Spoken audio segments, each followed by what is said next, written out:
Gold trusted gold buyers. మీరు తాకట్టు పెట్టిన బంగారాన్ని విడిపించి ఈ రోజు ఉన్న మార్కెట్ ధరకు కొనబడును. అందరికీ నమస్కారం. మీ అందరికీ తెలిసిందే 4 రోజుల నుంచి ఫిలిం ఇండస్ట్రీలో అండ్ ఇంకా కొన్ని ప్రైవేట్ సెక్టార్స్ మీద ఇన్కమ్ ట్యాక్స్ సెర్చులు జరిగాయి.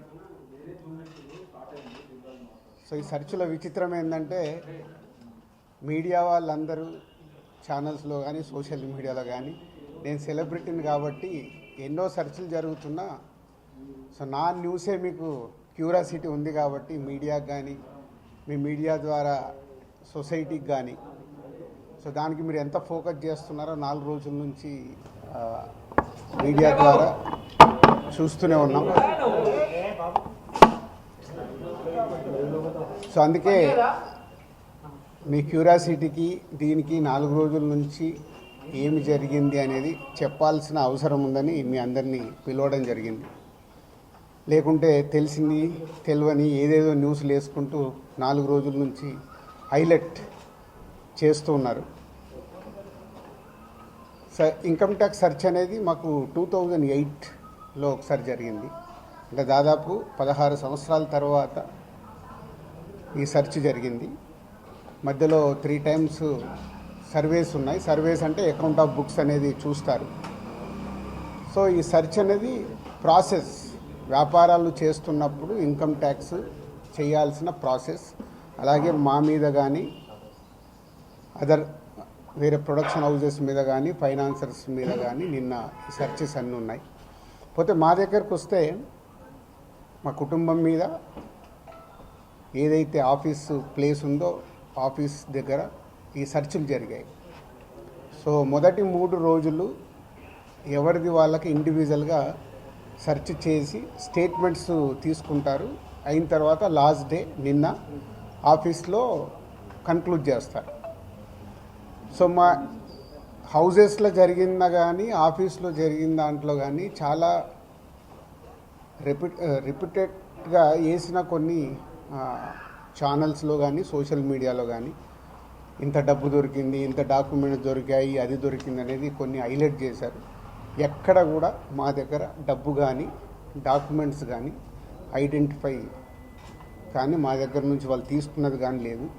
నా దగ్గర ఒక 5 lakhs, మా శిరీష్ గారి దగ్గర ఒక 4.5 lakhs, అలాగే మా డాటర్ ఇంట్లో 6 lakhs, ఆఫీస్లో 2.5 lakhs, మొత్తం బిలో 20 lakhs. మా అందరి దగ్గర కలిపి బిలో 20 lakhs ఉంది. అలా ప్రతి ఒక్కటి ఇట్లా వాళ్ళు ఇన్కమ్ ట్యాక్స్ ఏమేమి చూశారనేది ఇలా వాళ్ళది అయిన తర్వాత పంచనామా చేసిస్తారు. సో క్యాష్ రూపంలో అది. అలాగే 5 సంవత్సరాల నుంచి మేము ఎక్కడ ప్రాపర్టీస్ కానీ వేరే దాంట్లో ఇన్వెస్ట్మెంట్ చేయడం కానీ ఎక్కడ ఏమీ జరగలేదు. అది కూడా డిపార్ట్మెంట్కు టోటల్గా అందరి దగ్గరికి వెళ్ళి క్లియరెన్స్ చేసుకున్నారు. ఇది క్లీన్, ఎక్కడ డాక్యుమెంట్స్ కానీ అలాంటివి ఎక్కడేం లేవు. అలాగే బిజినెస్ దాంట్లో ప్రొడక్షను, డిస్ట్రిబ్యూషను, థియేటర్ సైడ్ ఉన్నాం కాబట్టి వాళ్ళకి అన్నీ డీటెయిల్గా కావాలి. డీటెయిల్ అంటే ప్రొడక్షన్ ఎలా జరుగుద్ది, ప్రొడక్షన్లో 24 క్రాఫ్ట్స్ ఉంటాయి. ఆ 24 క్రాఫ్ట్స్లో లావాదేవీలు ఎలా ఉంటాయి ఒక్కొక్క సినిమాకి. సో ఆ డీటెయిల్స్ అన్నీ వాళ్ళు తీసుకోవడం జరిగింది. అలాగే డిస్ట్రిబ్యూషన్ సైడ్ ఎలా ఉంటుంది, ఎగ్జిబిషన్ సైడు ఎలా ఉంటుంది అనేది వాళ్ళన్ని డీటెయిల్స్ అడుగుతూ అందరి దగ్గర తీసుకొని ఫైనల్గా నా దగ్గర నిన్న ఇవన్నిటిని ఎవరెవరు ఏమేమి స్టేట్మెంట్లు ఇచ్చారు, ఏముంది అనేది ఫైనల్ నాతో నిన్న కన్క్లూడ్ చేశారు. డిపార్ట్మెంటే ఆశ్చర్యపోయింది. అంటే ఇంత దిల్రాజు గారిని మేము ఏదో ఎక్స్పెక్ట్ చేసాం, అలా ఉంటుంది ఇలా ఉంటుందని సెర్చ్ జరిగేటప్పుడు దే ఆర్ వెరీ హ్యాపీ. వాళ్ళకు మాకు జరిగిన కోఆపరేషన్లో కానీ దాంట్లో కానీ they are very happy department.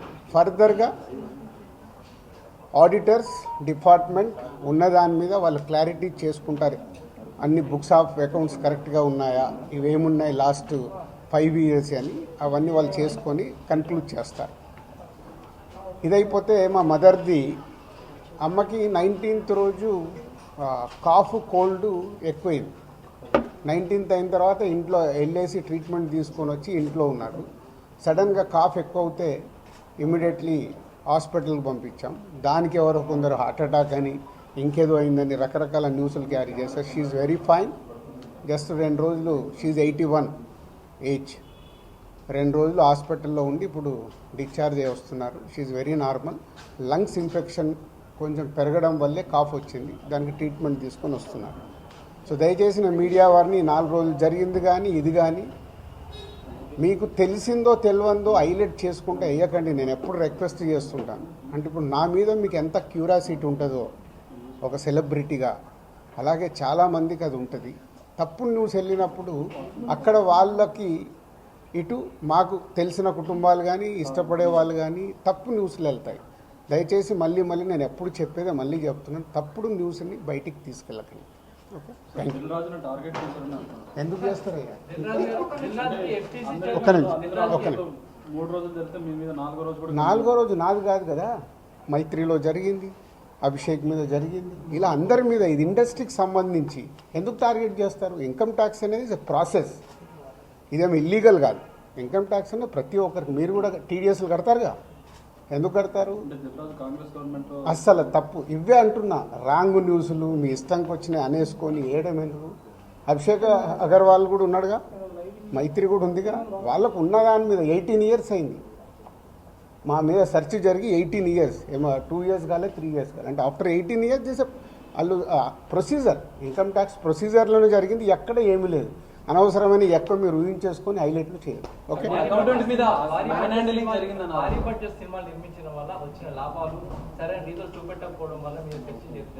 నా దగ్గర కాదండి, మొత్తం జరిగితే మళ్ళీ మీ దగ్గర అంటారేంటి? సో అన్నీ జరుగుతాయి. It's a process. ఇందాక చెప్పాను కదా, 24 craftsకు ఎలా స్పెండింగ్ చేస్తున్నారు. ఇప్పుడు మా గేమ్ చేంజర్ ఇంత బడ్జెట్ అయింది, ఎలా స్పెండ్ చేస్తున్నారు. They want all accounts. మేము క్లీన్గా ఉండొచ్చు, తీసుకున్నోడు ఉండకపోవచ్చుగా. సో మా దగ్గరికి వెళ్ళి అన్ని డీటెయిల్ తీసుకొని ఎవరెవరికి వెళ్ళాయో వాళ్ళ ద్వారా చెక్ చేస్తారు. ఎందుకంటే TDS, GST, so many process ఉంటాయి. అంతేగాని ఎక్కువ ఊహించేసుకుంటున్నారు, ఏం లేదని. హైలైట్స్ దాంట్లో ఉండకుండా కొంచెం బయటికి రండి అని నా రిక్వెస్ట్. టాప్ డైరెక్టర్స్ కి బ్లాక్ ఇవ్వడం వల్లే ఇష్యూస్ వస్తున్నాయి అనేది కూడా వినిపిస్తుంది. మీలో కొంతమంది, మీ ప్రొడ్యూసర్స్ కొంతమంది చెప్తున్నారు, దీనికి ఏమంటారు? మీ ఛానల్స్ కూడా చాలా చెప్తారు. బ్లాక్ ఎక్కడ ఉంది, ఎక్కడికి వెళ్ళి వస్తుంది, నువ్వు సినిమా ఎక్కడ చూస్తున్నావు, ఆన్లైన్లో టికెట్ బుక్ చేసుకుంటున్నావు. 90% బుక్ మై షోలో బుక్ చేసుకుంటున్నావు, పేటీఎంలో బుక్ చేసుకుంటున్నారు. ఎక్కడుంది క్యాష్? 90% అకౌంట్లోనే కదా అందరు మీరు బుక్ చేసుకుంటున్నారు, సినిమాలు చూస్తున్నారు. అది మళ్ళీ మీ ఊహ. ఎవరికి రావాల్సిన స్టోరీలు ఎప్పుడు రాసుకుంటూనే ఉంటారు, ఎందుకంటే మీకు కూడా హైలైట్స్ కావాలి కదా, లేకుంటే కష్టంగా. నేను మీకు అదేనండి చెప్తున్నా, 2008లో అయింది సెర్చ్ నా మీద. ఎన్ని సంవత్సరాల తర్వాత వచ్చారు?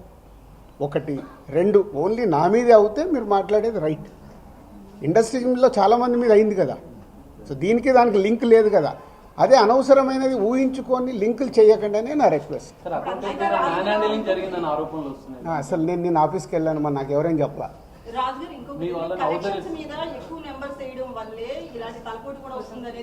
అది మొత్తం ఇండస్ట్రీ అంతా కలిపి మాట్లాడతాం, అది నేను ఇండివిజువల్గా మాట్లాడకూడదు. అలాంటి ఏదైనా ఉంటే కరెక్ట్ చేయాల్సిందే, ఇండస్ట్రీ తరఫున కరెక్ట్ చేయాలి. 22 నుంచి మీరు ఐటీ ఫైల్స్ చేశారా సార్? ఎవ్రీ ఇయర్ ఉంటుంది. 22 నుంచి అంటే ఎవ్రీ ఇయర్ ఉంటుంది. అదే 22, 23 వరకు అసెస్మెంట్స్ అయిపోయాయి. 30% స్లాబ్ లోకి ఎంటర్ అయ్యారు కదా, దానికి సంబంధించి కూడా క్లియర్ ఉందా? ఏంటది? ₹1 దాటితే ఐటీ అన్నదాన్ని మీరు ఎక్కడున్నారండి బాబు? నా కంపెనీ టర్న్ ఓవర్ అంతా 30% గురించి మాట్లాడుతుంది. హైలైట్ టర్న్ ఓవర్ నా కంపెనీది. ఎప్పుడో 2008లోనే నా సర్వే అయిందంటే అప్పుడే ఎంటర్ అవుతుంది కదా ఉంది. అయితే ఫిల్మ్ ఇండస్ట్రీలో రైట్స్ జరగడం కూడా ఒక ప్రెస్టేజ్ ఇష్యూగా కొంతమంది చూస్తున్నారు, డైరెక్టర్లు, హీరోలు, వీళ్ళంతా. దీనికి ఏమంటారు మీరు? అంటే ఇన్కమ్ ట్యాక్స్ వాళ్ళు అదే అంటారు, సార్ మేము వచ్చినామంటే మీరు పెద్దోళ్ళు అని. సో మీ మీద కూడా చేయించుకోరు, మీరు ఫాస్ట్గా పెద్దోళ్ళు అవుతారు. సార్ మీ సిబ్బందిని కూడా హౌస్ అరెస్ట్ చేశారన్న వార్త. అది న్యాచురల్. అంటే హౌస్ అరెస్ట్ అంటే ఇప్పుడు నేనున్నాను 3 రోజులు, మీ వీడియోలు తీస్తున్నాను, నేను ఎక్కడికైనా వాకింగ్ చేస్తాను, బయటికి వెళ్ళనివ్వరు. కమ్యూనికేషన్ కాకుండా వాళ్ళకి కావాల్సిన ఇన్ఫర్మేషన్ తీసుకోవడానికి అందరినీ డిఫరెంట్లో ప్లేస్లో పెట్టి ఫైనల్గా కన్క్లూడ్ చేస్తారు. ప్రొడక్షన్ టైంలో జరిగిన లావాదేవీలు, తర్వాత మీ సినిమా రిలీజ్ అయినాక వచ్చిన లావాదేవీలు, వీటన్నిటిని అడగడం జరిగిందా? అది ఆటోమేటిక్ అండి, అది ప్రాసెస్. వాళ్ళకి అదే అవగాహన చేసుకోవటానికి. సినిమా క్యాష్ ఉన్న బ్యాంక్కి వెళ్ళి డ్రా చేసే పెడతారు. సో వాళ్ళకి డౌట్స్ ఉంటాయి. డౌట్స్ ఉన్నప్పుడు క్లారిఫై చేయాల్సిన రెస్పాన్సిబిలిటీ మాదే కదా. సో అలా ఒక్కొక్కటి ప్రొడక్షన్ ఏంటి, డిస్ట్రిబ్యూషన్ ఏంటి, ఎగ్జిబిషన్ ఏంటి, ఎలా ప్రాసెస్లో ఉంటాయి అన్నీ ఎక్స్ప్లెయిన్ చేస్తూ వచ్చాను. మీ దగ్గర 5 lakhs రూపీస్ అని అన్నారు, శిరీష్ గారి దగ్గర 4.5, at the same time Hanshitha గారి ఇంట్లో ఎంత స్వాధీనం చేస్తారు? 6.5 lakhs. టోటల్ కలిసి 20 లక్షలండి. క్యాష్ రూపంలో మా ఫ్యామిలీలో కానీ ఆఫీస్లో కానీ 20 lakhs. అది దానికి కూడా ఇది అన్అఫీషియల్ కాదు, ప్రతి ఒక్కదానికి ఇట్లా డాక్యుమెంట్ ఇస్తారు. ఇది 5,50,000 మరి ఏం గోల్డ్ దొరకలేదు, గోల్డ్ ఉంటుంది. ఏ లిమిట్లో ఉండాలో ఆ గోల్డ్ కూడా ఉంది అందరిది. ప్రకారం యాజ్ పర్ రూల్ ప్రకారం ఎవరి దగ్గర ఎంత ఉండాలో అంతే ఉంది. అంత మెయింటైన్ చేశారు సార్. మెయింటైన్ అంటే మేము రెస్పాన్సిబుల్ పర్సన్ కదా, ఏది మేము తప్పులో ఉండకూడదుగా. అంటే రైట్స్ జరగడం కూడా మీరు ఎంత క్లీన్గా ఉన్నారనేది తెలుస్తుంది కదా. ఇగో నా వైఫ్ 75 లక్షలు. సో ప్రతి ఒక్కటి ఇట్లా ఇస్తారు వాళ్ళు డాక్యుమెంట్, పంచనామా చేసి ఇచ్చేసి వెళ్తారు. అందరికి క్లీన్గా ఉన్నాం. అయితే ఎన్ఆర్ఐ నుంచి పొలిటీషియన్స్ నుంచి కొంత బ్లాక్ మనీ రావడం, దాన్ని ఎక్కువగా ఫిల్మ్ ఇండస్ట్రీలో పెట్టడం ఇలాంటివి జరుగుతాయి అంటారు కదా, దీని గురించి ఏమంటారు? నాకు ఇప్పియరాదు, నేను తీసుకుంటాను. మరి తక్కువ ఇంట్రెస్ట్లో ఎక్కువ ఇంట్రెస్ట్లు కడుతున్నాను నేను.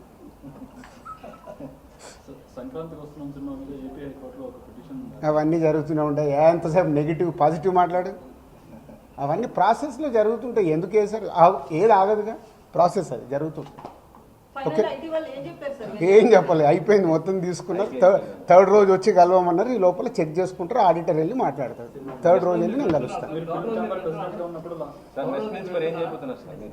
నెక్స్ట్ మొత్తం ఇదంతా అయిపోయింది కదా, చెప్పినా మొన్నే 2025 స్టార్ట్ అని. సంక్రాంతి వస్తున్నాం, స్టార్ట్ అయింది కదా. ఎలా సూపర్ హిట్లు కొట్టాలనేది మన పని, అదే మొదలు పెడతా. ఓకే, పాజిటివ్ అండి. Last time film chamber president నోటీసులు ఇచ్చారు, ఎప్పుడు వేసుకున్నారు సార్? థర్డ్ రోజు రమ్మన్నారు. ఈ లోపల ఆడిటర్ వెళ్ళి మాట్లాడతారు. Okay, thank you.